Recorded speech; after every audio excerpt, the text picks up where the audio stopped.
Hello viewers, welcome to Tradables. எல்லாருக்கும் வணக்கம். So இன்றைக்கி நான் இந்த வீடியோவில் உங்களுக்கு இன்றைக்கி நிஃப்டி 50 எப்படி பெர்ஃபார்ம் பண்ணியிருக்கு அண்ட் மேஜர் இண்டிசஸ் எல்லாமே எப்படி பெர்ஃபார்ம் பண்ணியிருக்கு, நம்மளோட ஆர்பிஐ நியூஸ் என்ன வந்திருக்கு அண்ட் அந்த நியூஸ் பிரகாரம் இன்றைக்கி மார்க்கெட் எந்த ட்ரெண்டில் இருக்குது அப்படின்னு சொல்லிட்டு நான் உங்களுக்கு காட்ட போகிறேன். ஸோ எனக்கு தெரிஞ்சு இப்போது நான் மோஸ்ட்டாக வந்து ஒரு 3-4 டேஸாக வீடியோ பண்ணிகிட்ருக்கேன். ஸோ இந்த ட்ரேடபுள்ஸ் அப்ளிகேஷன், நம்மளோட ட்ரேடபுள்ஸ் அப்ளிகேஷன் எதுக்கு யூஸ் ஆகுது அப்படின்னு பார்த்தீங்கன்னா, இது வந்து மோஸ்ட்டாக வந்து ட்ரேடர்ஸ் அண்ட் இன்வெஸ்டர்ஸ்க்கு யூஸ் ஆகும். ஸோ நார்மலாக வந்து நீங்கள் ட்ரேடிங் பண்ணும்போது நீங்கள் வந்து அனாலிசிஸ் பண்ணுவீங்க இல்லையா? ஸோ இந்த அனாலிசிஸ் பண்ணும்போது நீங்கள் சில அனாலிசிஸ் பாயிண்ட்ஸு, அப்புறம் உங்களோட ஓன் அனாலிசிஸ் பண்ணுறதுக்கு நீங்கள் ஜென்ரலாக வந்து டைம் எடுத்துக்குவீங்க. ஸோ இது வந்து உங்களோட டைமை வந்து லெசன் பண்ணுறதுக்காக நாங்கள் வந்து இந்த ட்ரேடபுள்ஸ் அப்ளிகேஷனை வந்து டெவலப் பண்ணியிருக்கோம். ஸோ இந்த ட்ரேடபுள்ஸ் அப்ளிகேஷனில் வந்து நாங்கள் வந்து டிஃப்ரெண்ட் அனாலிசிஸில் யூஸ் பண்ணிக்கிட்டு, டெக்னிக்கல் அனாலிசிஸ் யூஸ் பண்ணிக்கிட்டு, டிஃப்ரெண்ட் டேட்டா பாயிண்ட்ஸை யூஸ் பண்ணி டிஃப்ரெண்ட் அனாலிசிஸ் அண்ட் டிஃப்ரெண்ட் சார்ட்ஸை வந்து இங்கே ரெப்ரசென்ட் பண்ணியிருக்கோம். ஸோ இதை யூஸ் பண்ணிக்கிட்டு நீங்கள் வந்து உங்களோட டைம் வேஸ்ட் பண்ணாமல் நீங்கள் வந்து ஈஸியாக அனலைஸ் பண்ணி உங்களோட டெசிஷன்ஸை வந்து ட்ரேடிங் ஹவர்ஸில் இன்வெஸ்ட்மெண்ட் பண்ணுறதுக்கு, ட்ரேடிங் பண்ணுறதுக்கு ஈஸியாக உங்களோட டெசிஷன் எடுக்கலாம். ஸோ நீங்கள் என்ன பண்ணணும்னா, ஜஸ்ட் டைரெக்டாக tradable.com போயிடுங்க அண்ட் அதில் சைன்அப் பண்ணுங்கள். சைன்அப் பண்ணிங்கன்னா இங்கே அப்ளிகேஷன் போயிடுவீங்க அண்ட் நீங்கள் வந்து இந்த வீடியோஸை பார்த்து என்ன இன்ஃபர்மேஷன் நாங்கள் சொல்கிறோம் அப்படின்னு தெரிஞ்சுக்கிட்டு உங்களோட அனாலிசிஸ் நீங்கள் பண்ணிக்கிட்டு உங்கள் டெசிஷன்ஸை நீங்கள் எடுக்கலாம். ஸோ நம்ம வீடியோவுக்கு போயிடலாம். ஸோ இப்போ நான் சொன்ன மாதிரி இன்றைக்கி நிஃப்டி 50 வந்து 24677 கிட்ட க்ளோஸ் ஆகிருக்கு. ஸோ பேசிக்காக வந்து லாஸ்ட் ஃப்ரைடே ஆர்பிஐ என்ன நியூஸ், ஆர்பிஐ மானிட்டரி என்ன நியூஸ் சொல்லியிருக்கு அப்படின்னு பார்த்தீங்கன்னா, 6.5% கிட்ட சேஞ்ச் பண்ணாமல் அப்படியே வைக்கலாம் அப்படின்னு சொல்லிட்டு நியூஸ் வந்துச்சு. ஸோ அந்த rate percentage, policy rate percentage. So இப்போ வந்து மண்டேலேருந்து என்ன ஆச்சுன்னா, ஸோ ஆல்மோஸ்ட் மார்க்கெட் பார்த்தீங்கன்னா மண்டேலேருந்து நேற்று வரைக்கும் கூட, Monday, Tuesday, Wednesday, Thursday, Friday, நேற்று வரைக்கும் கூட எல்லா இண்டிசஸுமே வந்து பாசிட்டிவில் இருந்துச்சு. எல்லாமே வந்து புல்லிஷில் இருந்துச்சு. டெய்லி, வீக்லி, மந்த்லி இந்த 3 டைம் ஃப்ரேம்ஸுமே வந்து புல்லிஷில் இருந்துச்சு. ஸோ ஒரு ரிலையன்ஸ் மட்டும் நேற்று கொஞ்சம் பெரிஷில் இருந்துச்சு. ஆனால் இன்றைக்கி நியூஸ் பிரகாரம் பார்த்தீங்கன்னா, இன்றைக்கி ஆர்பிஐ நியூஸ் என்ன சொல்லியிருக்காங்க, இந்த 11 கான்சிக்யூட்டிவ் மீட்டிங்ஸ்க்கு அப்புறம் என்ன சொல்லியிருக்காங்கன்னா, 6.5% சேஞ்ச் பண்ணாமல் அதிலே வைக்கலாம் அப்படின்னு சொல்லியிருக்காங்க. ஏன் அப்படின்னு பார்த்தீங்கன்னா, இந்த ஃபுட் சார்ஜஸ் வந்து அதிகமாக இருக்கிறதுனால அந்த ரேட்டை வந்து சேஞ்ச் பண்ணாமல் அப்படியே வைக்கலாம் அப்படின்னு சொல்லியிருந்தாங்க. ஸோ அதனால் வந்து இன்றைக்கி டெய்லி ட்ரேடிங் வைஸ் பார்த்தீங்கன்னா ஆல்மோஸ்ட் எல்லாமே வந்து எல்லா இண்டிசஸுமே வந்து நியூட்ரலில் க்ளோஸ் ஆகிக்குது. ஸோ இப்போ பார்த்தீங்கன்னா இந்த என்எஸ்சி ப்ளஸ் ப்ளஸில் வந்து இங்கே பாருங்கள் நிஃப்டி 50. ஸோ இங்கே வந்து இந்த ஸ்மால் பாயிண்டர் இருக்குது இல்லையா, இது நியூட்ரலில் இருக்குது. ஸோ இது எல்லாமே பாருங்கள், Nifty 50, bank Nifty, ID Nifty, fin Nifty, mid cap select எல்லாமே வந்து நியூட்ரலில் க்ளோஸ் ஆகிருக்கு. ஆனால் ஒரு ரிலையன்ஸ் மட்டும் வந்து பேரிஷில் க்ளோஸ் ஆகிருக்கு. ஸோ இந்த ரெட் பாயிண்டர் இருக்குது இல்லையா, இது வந்து பேரிஷில் க்ளோஸ் ஆகிருக்கு. பட் நீங்கள் பார்த்தீங்கன்னா ஒரு நியூட்ரலில் க்ளோஸ் ஆகிருக்கு. ஸோ நியூட்ரலில் க்ளோஸ் ஆச்சுன்னா அப்படின்னு என்னன்னாலே, ஒரு வேளை பாயிண்டர் நியூட்ரலில் இருக்குது அப்படின்னு பார்த்தீங்கன்னா, நீங்கள் வந்து எந்த ஆக்ஷனும் எடுக்காதீங்க. ஒரு பை ஆக்ஷனும் எடுக்காதீங்க, செல் ஆக்ஷனும் எடுக்காதீங்க. ஸோ இது வந்து உங்களுக்கு ஈஸியாக நீங்கள் வந்து ஃபைண்ட் பண்ணலாம். அண்ட் இன்னொன்று பார்த்தீங்கன்னா, இங்கே வந்து இங்கே ஆல்ரெடி எல்லாமே வந்து நாங்கள் ரெப்ரசன்ட் பண்ணியிருக்கோம். இப்போ பாருங்கள், இங்கே வந்து நியூட்ரல்னு இங்கே பாயிண்டர் எல்லோவில் இருக்குது, இங்கே நியூட்ரல்னு சொல்லியிருக்கோம், இங்கே நோ ஆக்ஷன் சொல்லியிருக்கோம். ஸோ அதனால் வந்து இந்த பேசிஸ்லேயே வந்து நீங்கள் பார்த்துக்கிட்டு உங்களோட டெசிஷன் எப்படி எடுக்கணுன்றதை நீங்கள் யூஸ் பண்ணிக்கலாம். அதே மாதிரி இப்போ பாருங்கள், இதில் வந்து வீக்லி அண்ட் மந்த்லி இன்னும் புல்லிஷ் ப்ளஸில் தான் இருக்குது. ஸோ இன்றைக்கி ஆர்பிஐ நியூஸ் வந்தாலும் நெக்ஸ்ட் வீக்கு நம்மளுக்கு இன்னும் புல்லிஷ் ப்ளஸில் தான் காட்டுது. ஸோ அப்படின்னா என்னன்னா, மறுபடியும் மண்டே ஸ்டார்ட் ஆகும்போது, நெக்ஸ்ட் வீக் மண்டே ஸ்டார்ட் ஆகும்போது, ஸோ மோஸ்ட்டாக வந்து அந்த டெய்லி கேண்டில்ன்றது ஒரு புல்லிஷ் கேண்டிலாக தான், ஒரு க்ரீன் கேண்டிலாக தான் ஸ்டார்ட் ஆகும் என்ற ஒரு ப்ராபபிலிட்டி இருக்குது. ஸோ எதுக்கு அப்படின்னு பார்த்தீங்கன்னா, இப்போது இங்கே தெரியுது இல்லையா, 78.81% அண்ட் இங்கே 82.74%. ஸோ நார்மலாக வந்து 61.8% மேலே இருந்துச்சுனாலே அது புல்லிஷில் தான் இருக்கும். ஏன்னா 61.8% அது ஒரு கோல்டன் ரேஷியோ. அண்ட் அந்த பாயிண்ட்டுக்கு மேலே இருந்துச்சுன்னா அது கண்டிப்பாக புல்லிஷில் தான் இருக்கும். ஸோ இப்போ பார்த்தீங்கன்னா வீக்லி 78.81, ஸோ அது புல்லிஷ். அண்ட் இங்கே பேங்க் நிஃப்டி கூட பாருங்கள், வீக்லி வந்து 82.74 அண்ட் இங்கே 85.61, 83.22, 84.37. அண்ட் இது ஒன்று மட்டும் ரிலையன்ஸ் மட்டும் 65.22 இருக்குது. ஸோ அது வந்து இன்னும் புல்லிஷில் தான் இருக்குது. ஆனால் நம்மளுக்கு வந்து அவ்வளோவா ஒரு ப்ராபபிலிட்டி இல்லை. இப்போது அது பேரிஷ்லேயும் போகலாம், புல்லிஷ்லேயும் வரலாம். ஸோ அவ்வளோ ஒரு கன்ஃபர்மேஷன் இல்லை ரிலையன்ஸ்க்கு. ஆனால் மீதி எல்லாத்துக்குமே வந்து கன்ஃபர்மேஷன் இருக்குது. அதே மாதிரி மந்த்லி கூட கன்ஃபர்மேஷன் இருக்குது. 78.81%, 82.74% bank Nifty, and IT Nifty வந்து 85.61%, அண்ட் இது வந்து ஃபின் நிஃப்டி 83.22%, அண்ட் ரிலையன்ஸ் இங்கே கூட 65.22%. ஸோ ஓவராலாக பார்த்தோன்னா நம்மளுக்கு வீக்லி அண்ட் மந்த்லி கண்டிப்பாக புல்லிஷில் தான் இருக்குது. அண்ட் நம்மளுக்கு நெக்ஸ்ட் வீக் மோஸ்ட்டாக ப்ராபபிலிட்டி பார்த்தோன்னா அது டெய்லி கேண்டில் புல்லிஷில் தான் ஸ்டார்ட் ஆகுன்ற ஒரு அசம்ஷன் இருக்குது. ஸோ பார்க்கலாம் நெக்ஸ்ட் வீக் மண்டே எப்படி ட்ரெண்ட் எப்படி மூவ் ஆகுதுன்னு பார்க்கலாம். ஸோ இது NSE++. இப்போது நம்ம இண்டிசஸ்க்கு போயிடலாம். ஸோ இண்டிசஸில் நிஃப்டி 50 பார்த்தோன்னா, இப்போ இங்கே நிஃப்டி 50 கேண்டில்ஸ்டிக் வியூவில் பாருங்கள். இந்த கேண்டில்ஸ்டிக் வியூ பார்த்தீங்கனாலே இது வந்து 15 மினிட்ஸ் கேண்டில்ஸ்டிக் வியூ. இந்த 15 மினிட்ஸ் கேண்டில்ஸ்டிக் வியூவில் ஆல்மோஸ்ட் ஓப்பன் கிட்ட கேண்டில் ஸ்டார்ட் ஆச்சு. ஆனால் அங்கேருந்து ஸ்டார்ட் பண்ண பிறகு என்ன ஆச்சுன்னா, ஆல்மோஸ்ட் நியூஸ் RBI நியூஸ் போயிட்டே இருந்ததுனால ஸோ அங்கேருந்து என்ன ஆச்சுன்னா ஆல்மோஸ்ட் மார்க்கெட் ட்ரெண்ட் வந்து ஸ்லோவாக டவுன்ஃபால் எப்படி போகணும், பையிங்கான்னு தெரியாமல் ஸோ ஆல்மோஸ்ட் மார்க்கெட் ட்ரெண்ட் வந்து கன்சால்டேஷன்லேயே இருந்துச்சு, ஒரு ரேஞ்ச் பவுண்ட்லேயே இருந்துச்சு. ஸோ இங்கேருந்து இங்கே பார்த்தீங்கன்னா ஆல்மோஸ்ட் 10:27 3:30 வரைக்கும் கூட மார்க்கெட் வந்து ஆல்மோஸ்ட் ரேஞ்ச் பவுண்ட்லேயே இருக்குது. அப்படின்னா கன்சால்டேஷன். ஸோ அது அப் ட்ரெண்டும் போல் மொமெண்டம் வந்து மேலேயும் இல்லை கீழேயும் இல்லை. ஸோ அது ஒரு ரேஞ்ச் பவுண்டில் க்ளோஸ் ஆகிருக்கு. ஸோ ரேஞ்ச் பவுண்டில் க்ளோஸ் ஆனதுனால தான் வந்து இது வந்து நியூட்ரலில் இருக்குது. அதே இங்கே பாருங்கள், நியூட்ரல் 48.84% காட்டியிருக்கு. அண்ட் இங்கே வந்து நோ ஆக்ஷன். ஸோ இன்றைக்கி நிஃப்டி 50 வந்து 24677.8 கிட்ட க்ளோஸ் ஆச்சு. ஸோ இங்கே பார்த்தீங்கன்னா இதோட ஓப்பன் வேல்யூ வந்து 24729. ஸோ ஆல்மோஸ்ட் பார்த்தீங்கன்னா -30.60 டிப்ரிசியேஷன் பாயிண்டில் இது க்ளோஸ் ஆகிருக்கு. அண்ட் இதில் வந்து அதோட சேஞ்ச் பர்சன்டேஜ் அப்படின்னு பார்த்தீங்கன்னா 0.12%. ஸோ இது வந்து நிஃப்டி 50. அண்ட் இது 30 மினிட்ஸ் கேண்டில் பார்த்தீங்கன்னா, ஸோ இது 30 மினிட்ஸ் கேண்டில், இது 1 hour கேண்டில். ஸோ இப்போது நிஃப்டி 50 நம்ம சார்ட்டில் பார்க்கலாம். ஸோ சார்ட்டில் பார்க்கும்போது டே கேண்டில் வந்து பேரிஷில் இருக்குது. ஸோ அது வந்து நியூட்ரலில் இருக்கிறதுனால பேரிஷில் இருக்குது. ஸோ அதே வந்து வீக்லி கேண்டில். ஸோ நான் வீக்லி கேண்டில் வந்து சொன்ன மாதிரி NSE++ல நான் உங்களுக்கு சொன்ன மாதிரி இன்னும் நம்ம வந்து பேரிஷ் ++ல தான் இருக்கும். ஸோ இங்கே வீக்லி கேண்டில் பார்த்தீங்கன்னா இங்கே இந்த கேண்டில் பார்க்குறீங்களா, இது வீக்லி கேண்டில். ஸோ இது வந்து பேரிஷ் ++.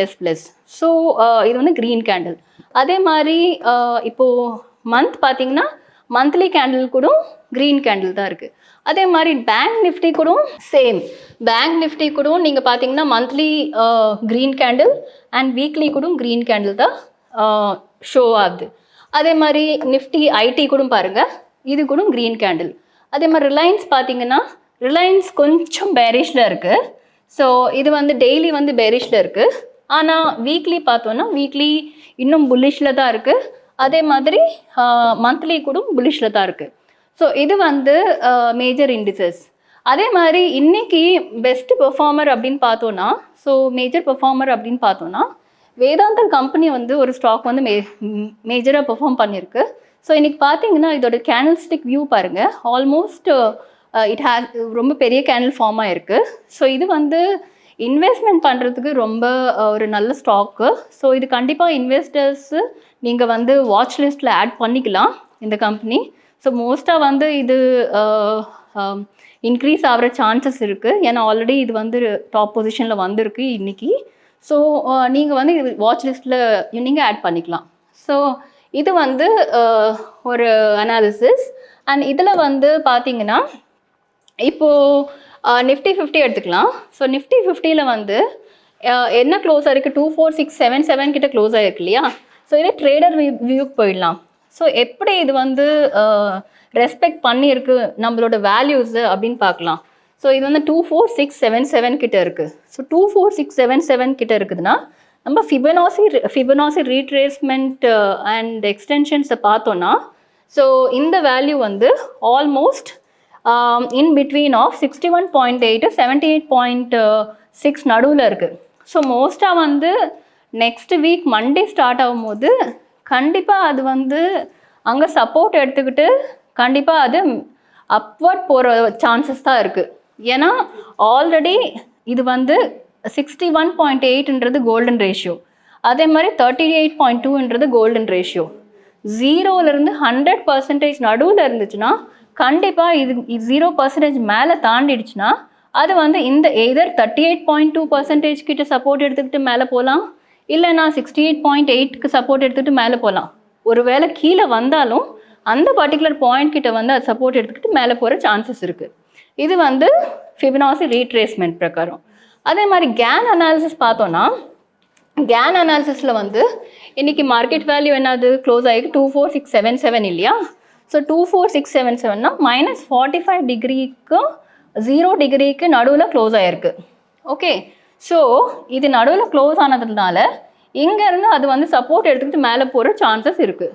ஸோ எந்த விதத்தில் பார்த்தாலும் நம்மளுக்கு வந்து நிஃப்டி 50 கண்டிப்பாக சப்போர்ட் எடுத்துக்கிட்டு மண்டே வந்து கண்டிப்பாக ஒரு புல்லிஷ் கேண்டில் டெய்லி இன்ட்ராடே பார்த்தோம்னா ஒரு டெய்லி கேண்டில் ஸ்டார்டிங் ஓப்பன் ஆகும்போது டெய்லி கேண்டில் ஃபார்ம் ஆகிற சான்சஸ் இருக்குது. ஸோ இது வந்து நிஃப்டி 50. இதே வந்து பேங்க் நிஃப்டி பார்க்கலாம்.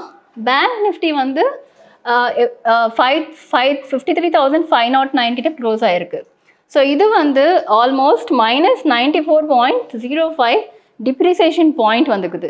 அண்ட் இதோட சேஞ்ச் பர்சன்டேஜ் பார்த்தீங்கன்னா 0.18%. அண்ட் இந்த பாயிண்ட் பார்த்தீங்கன்னா கேண்டில்ஸ்டிக் வியூ பார்க்கலாம். ஸோ இது கூட கன்சாலிடேஷனில் தான் இருக்குது. ஸோ இங்கே பாருங்கள், இங்கேருந்து ஒரு க்ரீன் ஒரு ரெட் கேண்டில் ஃபார்ம் ஆகிருக்கு. அதுக்கப்புறம் நடுவில் கொஞ்சம் ஒரு 10:27க்கு ஒரு பெரிய புல்லிஷ் கேண்டில் ஃபார்ம் ஆச்சு. ஆனால் அந்த புல்லிஷ் கேண்டில் ஃபார்ம் ஆன பிறகு ஸோ ஆல்மோஸ்ட் அது வந்து 45 டிகிரி கிட்ட கேன் அனாலிசிஸ் ரெஸ்பெக்ட் பண்ணி 45 டிகிரி கிட்ட போயிருக்கு. ஆனால் அங்கேருந்து ஆல்மோஸ்ட் ஒரு ரெட் கேண்டில் ஃபார்ம் ஆகி ஸ்லோவாக வந்து லாஸ்ட் வரைக்கும் ஆல்மோஸ்ட் -45 டிகிரி வரைக்கும் கூட அது கன்சாலிடேஷனில் முடிஞ்சிடுச்சு. So range bound. ஸோ அதே மாதிரி ஐடி நிஃப்டி, இன்றைக்கி ஐடி நிஃப்டி கூட பாருங்கள், இது வந்து இங்கே கூட பாருங்கள், இங்கேருந்து இந்த பாயிண்ட் வரைக்கும் இது கூட கன்சாலிடேஷனில் ஸ்டாப் ஆகிருக்கு. ஸோ ஃபின் நிஃப்டி கூட அதே சேம். ஸோ இங்கேருந்து இங்கே வரைக்கும் almost consolidation. So mid cap select கூட கன்சாலிடேஷன். ஸோ இது கூட கன்சாலிடேஷனில் தான் முடிஞ்சிருக்கு. நிஃப்டி நெக்ஸ்ட் 50 கூட கன்சாலிடேஷன். ஸோ ஓவராலாக பார்த்தோன்னா எல்லா மேஜர் இண்டிசஸுமே வந்து இன்றைக்கி ரேஞ்ச் பவுண்ட். ஸோ மேலேயும் போல் அப் ட்ரெண்டும் ஆகல, ட்ரெண்ட் எல்லாமே வந்து ரேஞ்ச் பவுண்டில் முடிஞ்சிருக்கு. அண்ட் அப் ட்ரெண்டும் போல் டவுன் ட்ரெண்டும் போல், ஸோ எல்லாம் நியூட்ரலில் ஸ்டாப் ஆகிருக்கு. ஸோ இது வந்து மேஜர் இண்டிசஸோட அனாலிசிஸ். ஸோ நீங்கள் இந்த அனாலிசிஸ் வைஸ் பார்த்துக்கிட்டு நீங்கள் வந்து ட்ரேடர் வியூவில் வந்து உங்களோட டீட்டெயில் அனாலிசிஸில் அடுத்த பாயிண்ட்ஸ் என்ன வருது அப்படின்றத நீங்கள் பார்க்கலாம்.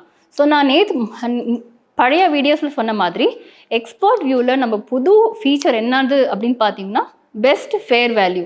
அந்த பெஸ்ட் ஃபேர் வேல்யூ பார்த்தீங்கன்னா உங்களுக்கு வந்து டெய்லி வைஸ், இப்போ டெய்லி முடிஞ்சிடுச்சு, இந்த வீக் முடிஞ்சதுனால நம்ம மிட் டேர்முக்கு போகலாம். ஸோ மிட் டேர்ம் பார்த்தீங்கன்னா நெக்ஸ்ட்டு இப்போது நிஃப்டி 50 வந்து எக்ஸ்பர்ட் வியூவில் அடுத்த பாயிண்ட் என்னது 24677 இல்லையா. ஸோ 24677 அப்படின்னா ஸோ நம்மளோட அடுத்த வேல்யூ என்ன இருக்குது அப்படின்னு பார்த்தோன்னா 24991. அது வந்து அடுத்த வேல்யூ. ஸோ இது பார்த்தீங்கன்னா நம்பர் வைஸ் ஆர்டர் வைஸ் போய்ட்டுருக்கு, ரேங்கிங் வைஸ் போட்டிருக்கு. ஸோ இந்த வேல்யூ ரீச் ஆச்சுன்னா அந்த வேல்யூ ரீச் ஆன பிறகு அடுத்த வேல்யூ இந்த ரெட் வேல்யூ. ஸோ இந்த க்ரீனில் இருக்கிறது எல்லாமே வந்து சப்போர்ட் பாயிண்ட்ஸ் அண்ட் ரெட்டில் இருக்கிறது எல்லாமே வந்து ரெசிஸ்டன்ஸ் பாயிண்ட்ஸ். ஸோ ஒரு வேளை அந்த ரெசிஸ்டன்ஸ் பாயிண்ட் கிட்டேருந்து ஒரு வேளை கேண்டில் கீழே இறங்கிச்சுன்னா அது கண்டிப்பாக அந்த சப்போர்ட் கிட்டேருந்து மறுபடியும் அப் ட்ரெண்ட் எடுத்துக்கிட்டு அப்வர்ட் மூமெண்டமில் போகிற சான்சஸ் இருக்குது. ஸோ இது வந்து பெஸ்ட் ஃபேர் வேல்யூ. ஸோ இந்த பெஸ்ட் ஃபேர் வேல்யூ வந்து ரொம்ப யூஸ்ஃபுல்லாக இருக்கும் ட்ரேடர்ஸ்க்கு இன்வெஸ்டர்ஸ் ரெண்டு பேருக்குமே வந்து யூஸ்ஃபுல்லாக இருக்கும். ஸோ இது வந்து எக்ஸ்பர்ட் வியூவில் பெஸ்ட் ஃபேர் வேல்யூ. அண்ட் அடுத்தது வந்து இன்னைக்கு சென்டிமெண்ட்ஸ்க்கு போகலாம். ஸோ சென்டிமெண்ட்ஸ் பார்த்தோன்னா இன்னைக்கு நிஃப்டி 50 சென்டிமெண்ட்ஸ் வந்து ஆல்மோஸ்ட் 21 out of 50 வந்து பாசிட்டிவ் கான்ட்ரிபியூஷன்ஸ் இருக்குது அண்ட் 29 out of 50 வந்து நெகட்டிவ் கான்ட்ரிபியூஷன்ஸ் இருக்குது. ஆனால் வீக் வைஸ் பார்த்தோன்னா 10 out of 50 வந்து நெகட்டிவ் கான்ட்ரிபியூஷன்ஸ், 40 out of 50 வந்து பாசிட்டிவ் கான்ட்ரிபியூஷன்ஸ். ஸோ எது ஹையஸ்ட்டாக கான்ட்ரிபியூட் பண்ணியிருக்கு வீக்லி பார்த்தோன்னா HDFC பேங்க். அது டெய்லி எது ஹையஸ்ட்டாக கான்ட்ரிபியூட் பண்ணியிருக்கு அப்படின்னு பார்த்தோன்னா டாடா மோட்டர்ஸ். அண்ட் லீஸ்ட்டாக எது கான்ட்ரிபியூட் பண்ணியிருக்கு அப்படின்னு பார்த்தோன்னா ரிலையன்ஸ். ஸோ அந்த மாதிரி நீங்கள் வந்து இங்கே Nifty 50, bank Nifty, ID Nifty, fin Nifty இந்த மேஜர் இண்டஸ்ட்ரீஸோட சென்டிமெண்ட்ஸை நீங்கள் இந்த செக்ஷனில் பார்க்கலாம். அடுத்தது வந்து நம்ம ஹீட் மேப்ஸ்க்கு போயிடலாம். ஸோ ஹீட் மேப்ஸ்க்கு போயிட்டு எது ஹையஸ்ட்டாக ஹை கெய்னர்ஸ், பெஸ்ட் கெய்னர்ஸ் எது அண்ட் லூசர்ஸ் எது அப்படின்னு பார்க்கணுன்னா நிஃப்டி 50ல் இன்னைக்கு பெஸ்ட் கெய்னர் வந்து Tata Motors, Bajaj auto, axis bank. அதே வந்து இப்போது இயர்லி பார்த்தோன்னா இயர்லி வந்து ட்ரெண்ட். ஸோ ட்ரெண்ட் ஆல்மோஸ்ட் ரொம்ப நாளாக வந்து ட்ரெண்ட் வந்து ஹையஸ்ட் பர்ஃபார்மராக இருந்திருக்கு. அண்ட் M&M, BEL இது எல்லாமே வந்து ஹையஸ்ட் பர்ஃபார்மராக இருந்திருக்கு. ஸோ அண்ட் லீஸ்ட் பர்ஃபார்மர்ஸ் வந்து இப்போ நான் சொன்ன மாதிரி லீஸ்ட் பர்ஃபார்மர்ஸு. அதே மாதிரி bank Nifty, ID Nifty, fin Nifty, next 50 இதெல்லாமே வந்து நீங்கள் வந்து இங்கே இந்த செக்ஷனில் போய் எது லீஸ்ட்டில் பெர்ஃபார்ம் பண்ணியிருக்கு, எது ஹை பர்ஃபார்மர்ஸாக இருக்குது அப்படின்னு நீங்கள் இந்த செக்ஷனில் நீங்கள் செக் பண்ணிக்கலாம். அண்ட் உங்களோட இன்வெஸ்ட்மெண்ட் பர்பஸ்க்கு இது ரொம்ப யூஸ்ஃபுல்லாக இருக்கும். ஸோ எந்த ஸ்டாக்கு நீங்கள் வாங்கலாம், எந்த ஸ்டாக்கு நீங்கள் வந்து இன்வெஸ்ட் பண்ணலாம் லாங் டேர்ம் பர்பஸ்க்கு, அதுக்கு ரொம்ப யூஸ்ஃபுல்லாக இருக்கும். அதே மாதிரி லாஸ்ட் நான் உங்களுக்கு ஒன்று சொல்கிறது என்னன்னா ETFs வந்து எக்ஸ்சேஞ்ச் ட்ரேடட் ஃபண்ட்ஸ். ஸோ இந்த எக்ஸ்சேஞ்ச் ட்ரேடட் ஃபண்ட்ஸ் எதுக்கு அப்படின்னா, ஸோ மோஸ்ட்டாக நிறைய பேர் இருப்பாங்க, ஹவுஸ் ஒய்ஃப்ஸ் அந்த மாதிரி சில பேர் இருப்பாங்க இல்லையா. ஸோ நீங்கள் என்ன பண்ணலான்னா இந்த வேல்யூஸ் எல்லாமே வந்து ரொம்ப கம்மி வேல்யூஸ். இப்போ பார்த்தீங்கன்னா நிஃப்டி 275, பேங்க் பீஸோட கரண்ட் மார்க்கெட் ப்ரைஸ் வந்து 550, கோல்ட் பீஸ் வந்து 63 rupees, ஃபார்மா வந்து 22 rupees. ஸோ இந்த மாதிரி நீங்கள் வந்து கொஞ்சம் கொஞ்சமாக இந்த ஹவுஸ் ஒய்ஃப்ஸ் சும்மா வீட்டில் உட்காந்துட்டு இருக்கவங்க கொஞ்சம் கொஞ்சமாக இன்வெஸ்ட் பண்ணிக்கலாம். லாங் டேர்மில் இன்வெஸ்ட் பண்ணிக்கிட்டு இந்த மாதிரி பேங்க் பீஸ், கோல்டு பீஸ் இதெல்லாம் இன்வெஸ்ட் பண்ணிங்கன்னா உங்களுக்கு வந்து லாங் டேர்ம் பர்பஸில் வந்து உங்களுக்கு ரொம்ப நிறையா ப்ராஃபிட் கிடைக்கும். ஸோ இது வந்து ETFs வந்து உங்களுக்கு ரொம்ப ஈஸியாக இருக்கும். ஆனால் இன்றைக்கி பார்த்தோன்னா ETFs வந்து டெய்லி வைஸ் பார்த்தோன்னா கொஞ்சம் லீஸ்ட்டாக பெர்ஃபார்ம் பண்ணியிருக்கு. ஏன்னா Nifty bees, gold bees, IT bees and pharma bees இது கொஞ்சம் நெகட்டிவில் இருக்குது. ஆனால் auto bees and bank bees கொஞ்சம் நல்லா பெர்ஃபார்ம் பண்ணியிருக்கு. ஆனால் ஓவராலாக இயர்லி பார்த்தோன்னா எல்லா பீஸுமே வந்து குட் பர்ஃபார்மர்ஸாக தான் இருக்குது. ஸோ எல்லாமே குட் பர்ஃபார்மர்ஸாக இருக்கிறதுனால நீங்கள் வந்து எல்லா பீஸ்க்குமே வந்து இங்கே இருக்கிற மேஜர் பீஸ்க்கு வந்து நீங்கள் ஈஸியாக இன்வெஸ்ட் பண்ணிக்கலாம். ஸோ இது வந்து ETFs. ஸோ உங்களுக்கு வந்து இந்த பர்டிகுலர் செக்ஷன்ஸ் எல்லாம் வந்து உங்களுக்கு ஈஸியாக இருக்கும் செக் பண்ணுறதுக்கு. அண்ட் அதுக்கப்புறம் வந்து நான் உங்களுக்கு சொன்ன மாதிரி பாக்ஸ் தியரி லாஸ்ட்டில் இதுக்கு முன்னாடி சொன்னேன் இல்லையா, இந்த பாக்ஸ் தியரியில் இந்த பிங்க் கலர் இருக்குது இல்லையா, இது வந்து trend changing numbers. So for example இன்னைக்கு வந்து நிஃப்டி 50 24677 கிட்ட க்ளோஸ் ஆகிருக்கு இல்லையா. ஸோ இப்போ பார்த்தீங்கன்னா இந்த பாயிண்ட் 24649 வந்து அடுத்த ட்ரெண்ட் சேஞ்சிங் நம்பர், 649 தாண்டிடுச்சு இல்லையா. ஸோ அடுத்த ட்ரெண்ட் சேஞ்சிங் நம்பர் என்னன்னு பார்த்தீங்கன்னா 26569 வந்து அடுத்த ட்ரெண்ட் சேஞ்சிங் நம்பர். ஸோ இது வந்து இதெல்லாம் அடுத்த டார்கெட் வேல்யூஸ். அண்ட் இந்த பிங்க்ல இருக்கிறது வந்து அடுத்த ட்ரெண்ட் சேஞ்சிங் நம்பர். ஸோ இதுக்கு அடுத்த ட்ரெண்ட் சேஞ்சிங் நம்பர் வந்து 28567. ஸோ அந்த மாதிரி உங்களுக்கு வந்து இந்த பாக்ஸ் தியரி ரொம்ப யூஸ்ஃபுல்லாக இருக்கும். ஸோ ஓவராலாக நான் என்ன சொல்லணும்னு நினைக்கிறேன்னா, நம்மளோட ட்ரேடபுள்ஸ் அப்ளிகேஷன் உங்களுக்கு ட்ரேடர்ஸ்க்கு, இன்வெஸ்டர்ஸ்க்கு ரொம்ப யூஸ்ஃபுல்லாக இருக்கும். நீங்கள் கண்டிப்பாக இந்த அப்ளிகேஷனை யூஸ் பண்ணுங்கள். உங்களோட ட்ரேடிங் ஹவர்ஸில் அண்ட் இன்வெஸ்ட்மெண்ட் பண்ணுறதுக்கு, ட்ரேடிங் பண்ணுறதுக்கு கண்டிப்பாக யூஸ் பண்ணுங்கள். ஏன்னா இந்த அப்ளிகேஷன் வந்து உங்களுக்கு என்ன டெசிஷன் எடுக்கணும், எப்படி அனலைஸ் பண்ணணும், டீட்டெயில் அனாலிசிஸ் எப்படி பண்ணணும் அண்ட் குவிக் அனாலிசிஸ் எப்படி எடுக்கணும் என்ற இன்ஃபர்மேஷன் எல்லாமே வந்து இந்த ட்ரேடபுள்ஸ் அப்ளிகேஷனில் உங்களுக்கு ஈஸியாக தெரியும். ஸோ கண்டிப்பாக நம்ம ட்ரேடபுள்ஸ் அப்ளிகேஷனுக்கு சைன் அப் பண்ணுங்கள், யூஸ் பண்ணுங்கள். உங்களுக்கு ஏதாவது கொஷின்ஸ், குவேரிஸ் அந்த மாதிரி இருந்துச்சுன்னா எங்கள் வெப்சைட்டில் லைவ் சேட் இருக்குது. நீங்கள் எங்கள் லைவ் சேட்டில் நீங்கள் சப்போர்ட்டில் சேட் பண்ணலாம், உங்களோட கொஷின்ஸ் கேட்கலாம். அதே மாதிரி info@tradeables.comக்கு இமெயில் பண்ணுங்கள். ஃபோன் நம்பர் கூட இருக்குது, நீங்கள் கால் கூட பண்ணலாம். அண்ட் உங்களுக்கு ஏதாவது கொஷின்ஸ் ஏதாவது கேட்கணுன்னா நீங்கள் கேட்கலாம். அண்ட் எங்களோட சேனலை கண்டிப்பாக சப்ஸ்கிரைப் பண்ணுங்கள். ஏன்னா நாங்கள் நிறைய வீடியோஸ் பண்ணிகிட்ருக்கோம். ரொம்ப நாளாக இந்த அப்ளிகேஷன் பில் பண்ணதுலேருந்து நாங்கள் ரொம்ப நிறைய வீடியோஸ் பண்ணிகிட்ருக்கோம். அண்ட் இந்த வீடியோஸ் உங்களுக்கு ரீச் ஆகணும் அப்படின்னா நீங்கள் வந்து இந்த வீடியோஸை கண்டிப்பாக பாருங்கள், அண்டர்ஸ்டாண்ட் பண்ணிக்கோங்க. ஏன்னா நான் வந்து ஒரு செக்ஷனாக ஒரு செக்மெண்ட்டாக வந்து கொஞ்சம் டீட்டெயில்டாக உங்களுக்கு எக்ஸ்பிளைன் பண்ணிகிட்ருக்கேன். ஸோ கண்டிப்பாக இது வந்து உங்களுக்கு ஈஸியாக புரியும்ன்றது ஒரு எக்ஸ்பெக்டேஷன் எனக்கு. அண்டு இன்னும் நான் நிறையா வீடியோஸோடு வருவேன், டெய்லி மார்க்கெட் அனாலிசிஸோட. அண்ட் உங்களுக்கு எப்படி இது இன்னும் ஈஸியாக எப்படி அனலைஸ் பண்ணணும், எந்த அனாலிசிஸ் யூஸ் பண்ணணும் அப்படின்னு சொல்லிட்டு உங்களுக்கு இன்னும் எக்ஸ்பிளைன் பண்ணுறேன். ஸோ கண்டிப்பாக சப்ஸ்கிரைப் பண்ணுங்கள், எங்களோட சேனலை லைக் பண்ணுங்கள்.